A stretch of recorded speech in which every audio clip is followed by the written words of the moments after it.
I love this place. Thank you all for coming out in the rain, the pouring rain. We're going to make this worth it for you. President Faust, Board of Overseers, faculty, friends, alumni, proud parents, members of the ad board, and graduates of the greatest university in the world.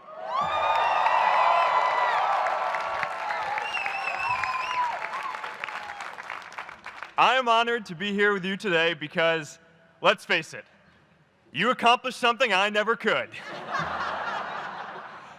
If I get through this speech today, it'll be the first time I actually finish something here at Harvard. Class of 2017, congratulations.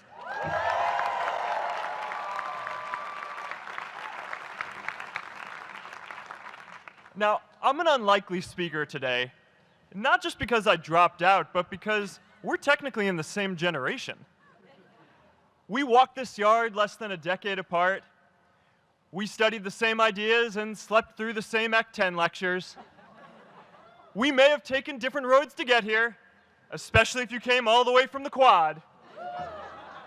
But today, I want to share what I've learned about our generation and the world we're all building together. But first, these last couple of days have brought back a lot of good memories. How many of you remember exactly where you were and what you were doing when you got that email telling you got into Harvard?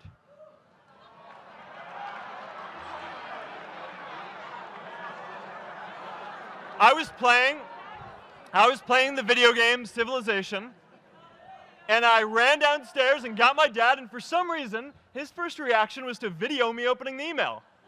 That could have been a really, really sad video. But I swear, getting into Harvard is the thing my parents are most proud of me for. My mom is nodding. You all know what I'm talking about. Look, guys, it's tough to beat this. You'll see when you get out there. How many of you remember your first lecture here at Harvard? Mine was Computer Science 121 with the incredible Harry Lewis. Harry. I was running late for class, so I threw on a t-shirt, and I didn't realize until afterwards that I put it on inside out and backwards, and my tag was sticking out the front. I couldn't figure out why no one in class would talk to me. Except for this one guy, KX Jin. He just went with it. We started doing our problem sets together, and now he runs a big part of Facebook. And that, class of 2017, is why you should be nice to people.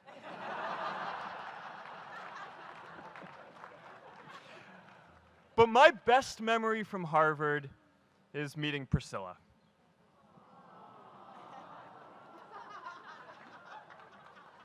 I had just launched this prank website, FaceMash, and the ad board wanted to see me. Everyone thought I was going to get kicked out. My parents drove up here to help me pack my stuff. My friends threw me a going-away party. Who does that? As luck would have it, Priscilla was at that party with her friends, and we met in line for the bathroom in the Foho Bell Tower, and in what must be one of the all-time most romantic lines, I turned to her and said, "I'm getting kicked out in 3 days, so we need to go on a date quickly." Actually, any of you graduating today can use that line. I'm getting kicked out today. We need to go on a date fast.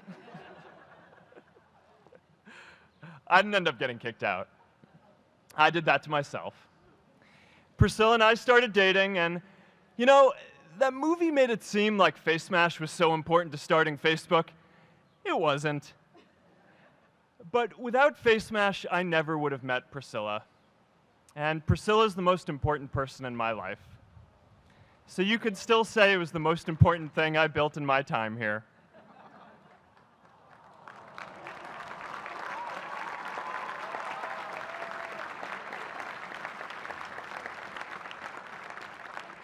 We have all started lifelong friendships here, and some of us even families. That's why I'm so grateful to this place. Thanks, Harvard.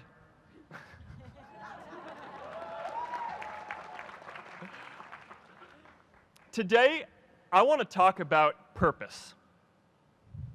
But I'm not here to give you the standard commencement about finding your purpose. We're millennials. We try to do that instinctively.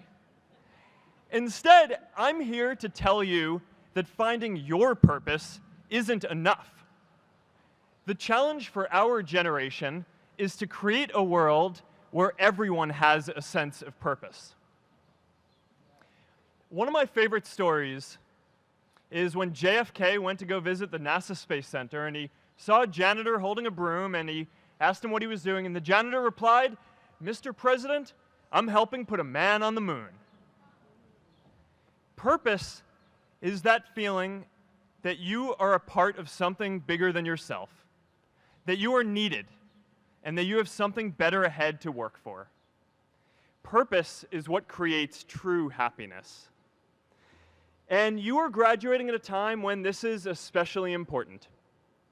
When our parents graduated, that sense of purpose reliably came from your job, your church, your community. But today, technology and automation are eliminating many jobs.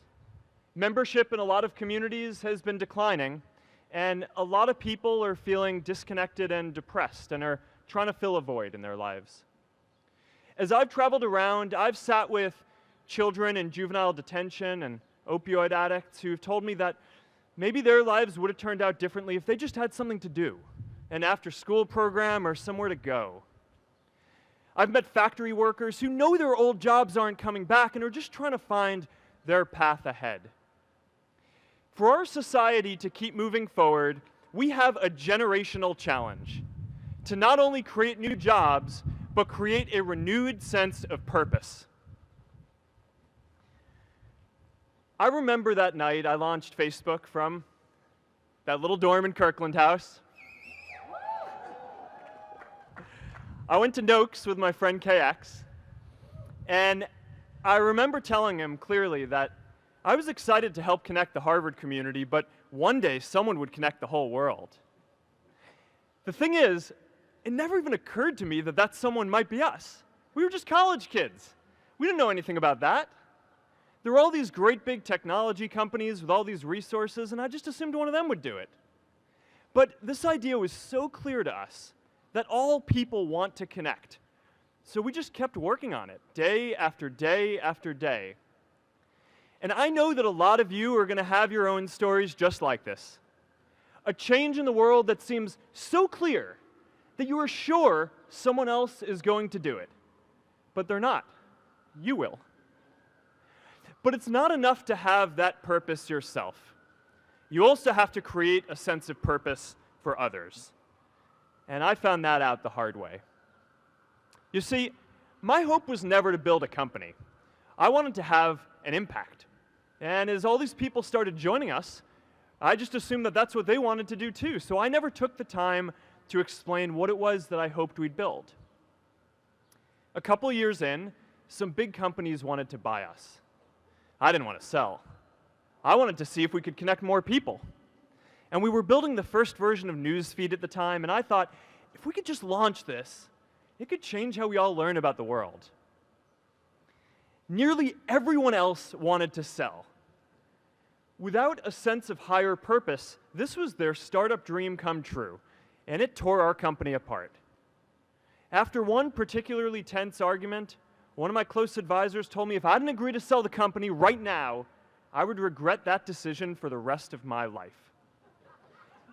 Relationships were so frayed that within a year or so, every single person on our management team was gone. That was my hardest time leading Facebook. I believed in what we were doing, but I felt alone. And worse, it was my fault. I wondered if I was just wrong, an imposter, a 22-year-old kid who had no idea how things actually worked. Now, years later, I understand that that is how things work when there's no sense of higher purpose. So it's up to all of us to create it so we can all keep moving forward together. And today, I want to talk about 3 ways that we can create a world where everyone has a sense of purpose. By taking on big, meaningful projects together. By redefining equality so everyone has the freedom to pursue their purpose. And by building community all across the world. So first, let's take on big, meaningful projects. Our generation is going to have to deal with tens of millions of jobs replaced by automation like self-driving cars and trucks. But we have the potential to do so much more than that. Every generation has its defining works. More than 300,000 people worked to put that man on the moon, including that janitor. Millions of volunteers immunized children around the world against polio, and millions of more people built the Hoover Dam and other great projects. And now it's our generation's turn to do great things. Now I know, maybe you're thinking, I don't know how to build a dam. I don't know how to get 1 million people involved in anything. Well, let me tell you a secret. No one does when they begin. Ideas don't come out fully formed. They only become clear as you work on them. You just have to get started. If I had to know everything about connecting people before I got started, I never would have built Facebook. Movies and pop culture just get this all wrong. The idea of a single eureka moment is a dangerous lie. It makes us feel inadequate because we feel like we haven't had ours yet. And it prevents people with seeds of good ideas from ever getting started in the first place. Oh, and you know what else movies get wrong about innovation? No one writes math formulas on glass, okay? All right? That's not a thing, okay?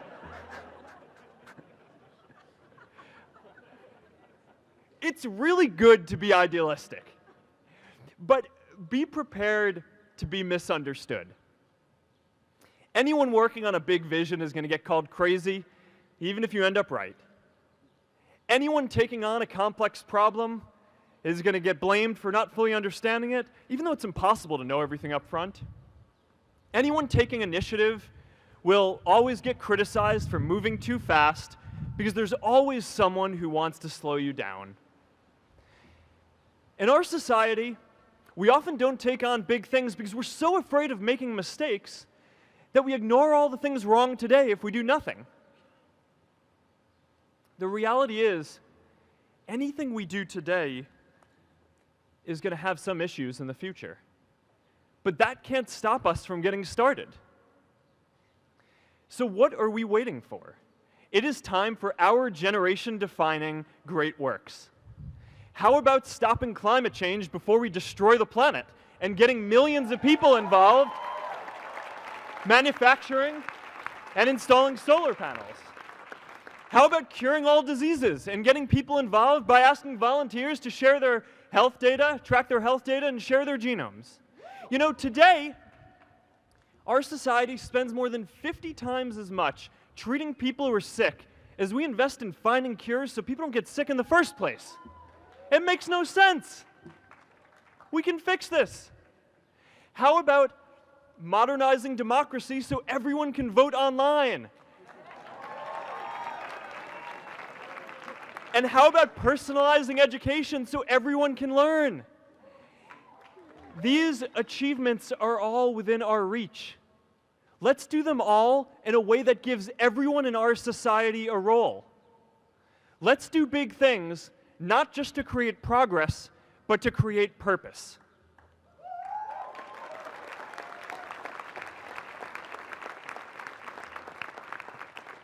So taking on big, meaningful projects together is the first thing we can do to create a world where everyone has a sense of purpose. The second is redefining our idea of equality so everyone has the freedom to pursue their purpose. Now, many of our parents had stable jobs throughout their careers, but in our generation, we're all a little entrepreneurial, whether we're starting our own projects or finding our role in another one. And, you know, that's great, because our culture of entrepreneurship is how we create so much progress. An entrepreneurial culture thrives when it is easy to try lots of new ideas. Facebook wasn't the first thing I built. I also built chat systems and games, study tools and music players, and I'm not alone. J.K. Rowling got rejected 12 times before she finally wrote and published Harry Potter. Even Beyoncé had to make hundreds of songs to get Halo. The greatest successes come from having the freedom to fail.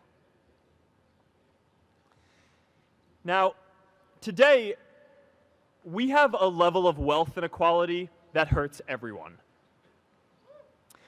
When you don't have the freedom to take your idea and turn it into a historic enterprise, we all lose.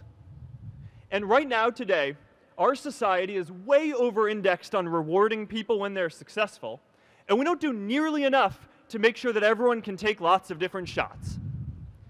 Now, let's face it, there is something wrong with our system when I can leave here and make billions of dollars in 10 years, while millions of students can't even afford to pay off their loans, let alone start a business.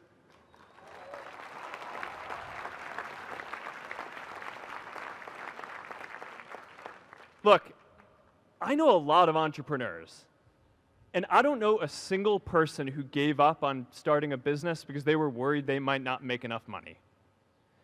But I know too many people who haven't had the chance to pursue their dreams because they didn't have a cushion to fall back on if they failed.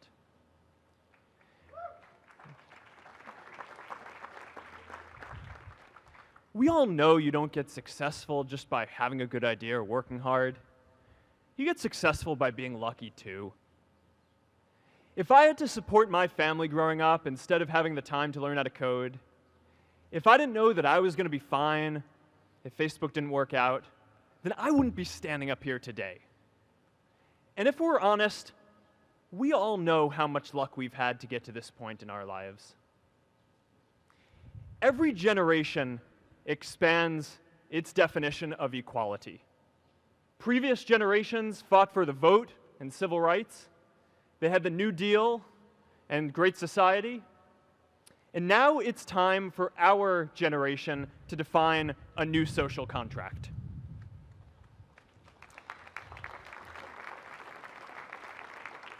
We should have a society that measures progress not just by economic metrics like GDP, but by how many of us have a role we find meaningful. We should explore ideas like universal basic income to make sure that everyone has a cushion to try new ideas. We're all going to change jobs and roles many times, so we need affordable childcare to get to work and healthcare that's not tied to just one employer.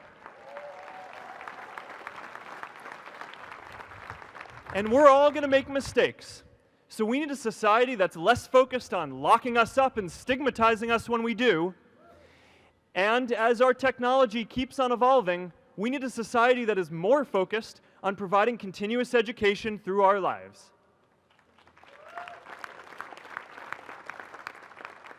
And yes, giving everyone the freedom to pursue purpose isn't going to be free. People like me should pay for it. And a lot of you are going to do really well, and you should too.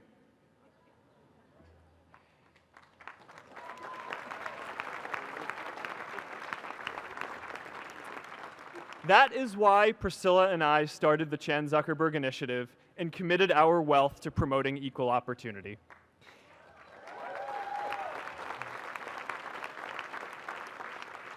These are the values of our whole generation. It was never a question of if we were going to do this. The only question was when. Millennials are already one of the most charitable generations in history. In just 1 year, more than 3 in 4 US millennials donated to charity, and more than 7 in 10 raised money for another one. But it's not just about giving money. You can also give time. And I promise you, if you just take an hour or two a week, that's all it takes to give someone a hand and help them reach their potential. Now, maybe you're thinking, that's a lot of time. I'm not sure if I have that much time. I used to think that. You know, when Priscilla graduated from Harvard, she became a teacher. And before she'd do education work with me, she told me that I needed to get my own experience teaching a class. At first I complained. I said, you know, I'm kind of busy. I'm running this company. But she insisted. So I taught an after-school program at the local Boys and Girls Club on entrepreneurship. I taught those kids lessons on product development and marketing, and they taught me what it was like growing up feeling targeted for your race, and what it's like having a family member in prison. I shared stories of my time in school, and they shared their hope that one day they would get to go to college too. For 5 years, I've had dinner with those students every month. One of them even threw Priscilla and me our first baby shower. And next year, they're going to college. Every one of them, first generation in their families. We can all make time to give someone a hand. Let's give everyone the freedom to pursue purpose, not just because it's the right thing to do, but because when more people can turn their dreams into something great, we are all better for it.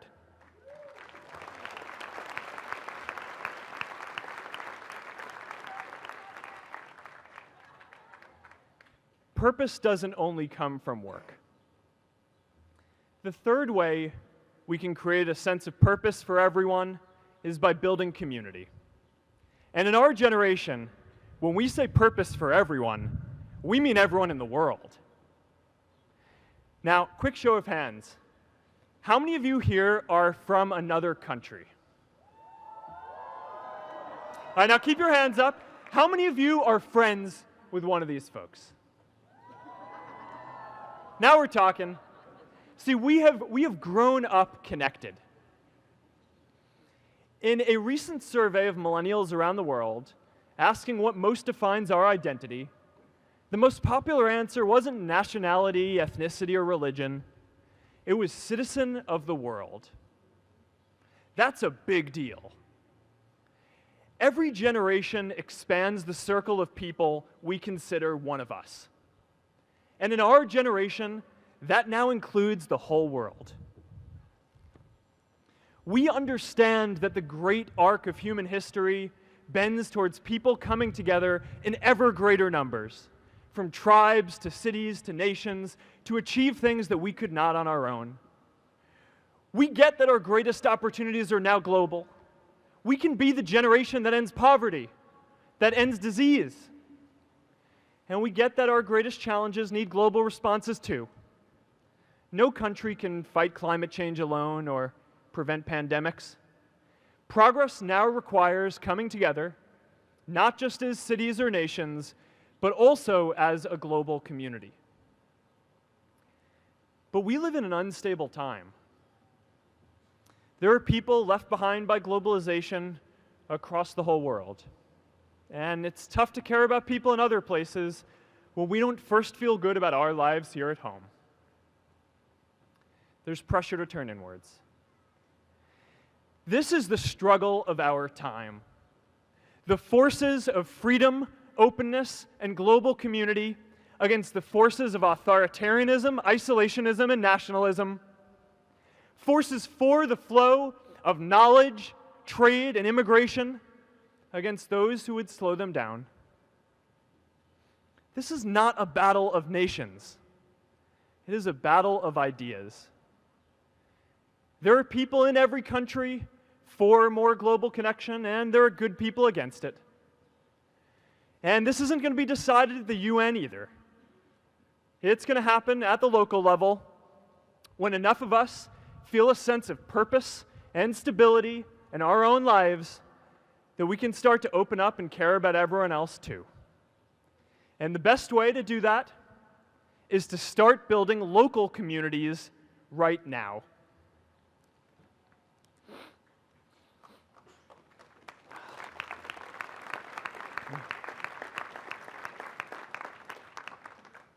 We all get a lot of meaning from our communities. Who here's from Elliott House? How about Lowell? I know you guys found community because you literally live right on top of each other. And Mather? I'll just leave that there. Whether our communities are houses or sports teams, churches or a cappella groups, they give us that sense that we're a part of something bigger, that we are not alone. They give us the strength to expand our horizons. And that's why it's so striking that over the past few decades, membership in all kinds of communities has declined by as much as 1/4. That's a lot of people who now need to find a sense of purpose somewhere else. But I know that we can rebuild these communities and start new ones because many of you already are. I met Agnes Agoye, who's graduating today. Agnes, where are you?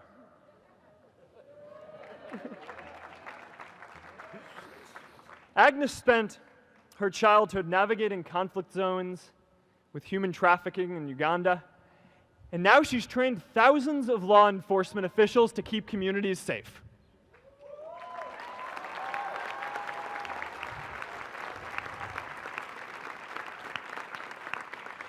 I met Kayla Oakley and Neha Jain, who are graduating today too. Stand up, guys.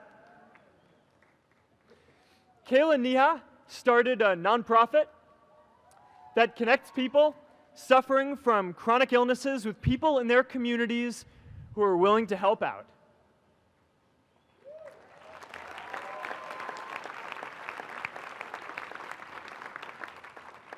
And I met David Razu Aznar, who's graduating from the Kennedy School today. David, stand up. David is a former city councilor who fought to make Mexico City the first Latin American city to pass marriage equality, even before San Francisco.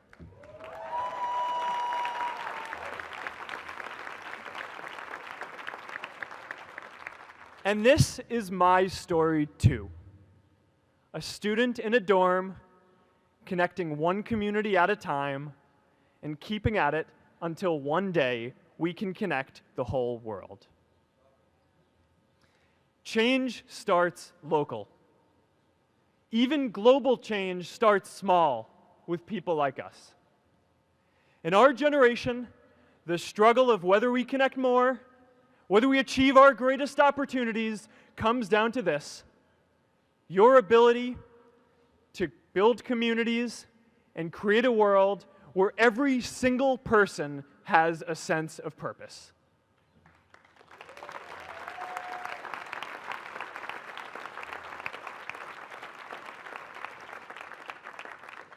Class of 2017, you are graduating into a world that needs purpose. And it's up to you to create it. Now, maybe you're asking yourself, can I really do this? Well, remember when I told you about that class I taught at the Boys and Girls Club? One day after class, I was talking to my students about going to college, and one of my top students raised his hand and said that he wasn't sure he could go to college because he's undocumented. He wasn't sure if they'd take him.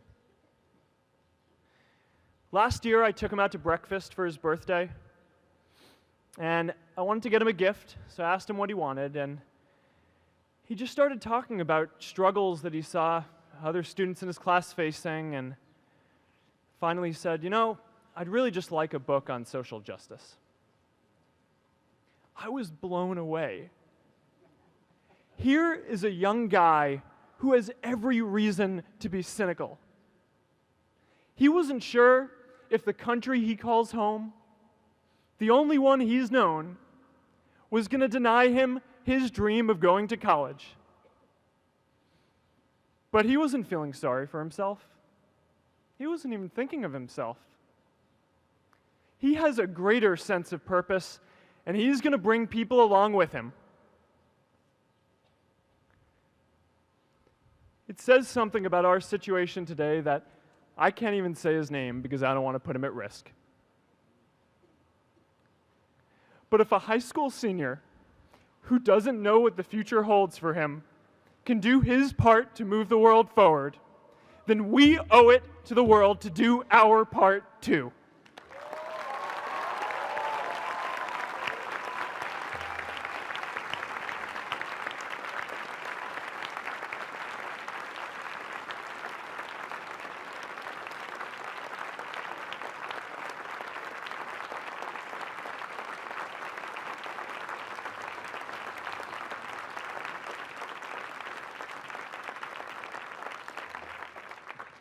So before you walk out those gates one last time, and as we sit here in front of Memorial Church, I'm reminded of a prayer, Misha Berach, that I say whenever I face a big challenge, that I sing to my daughter, thinking of her future when I tuck her in at night.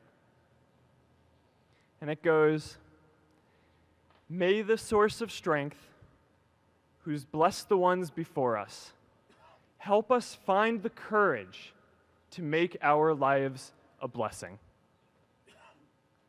I hope you find the courage to make your life a blessing. Congratulations, class of 2017. Good luck out there.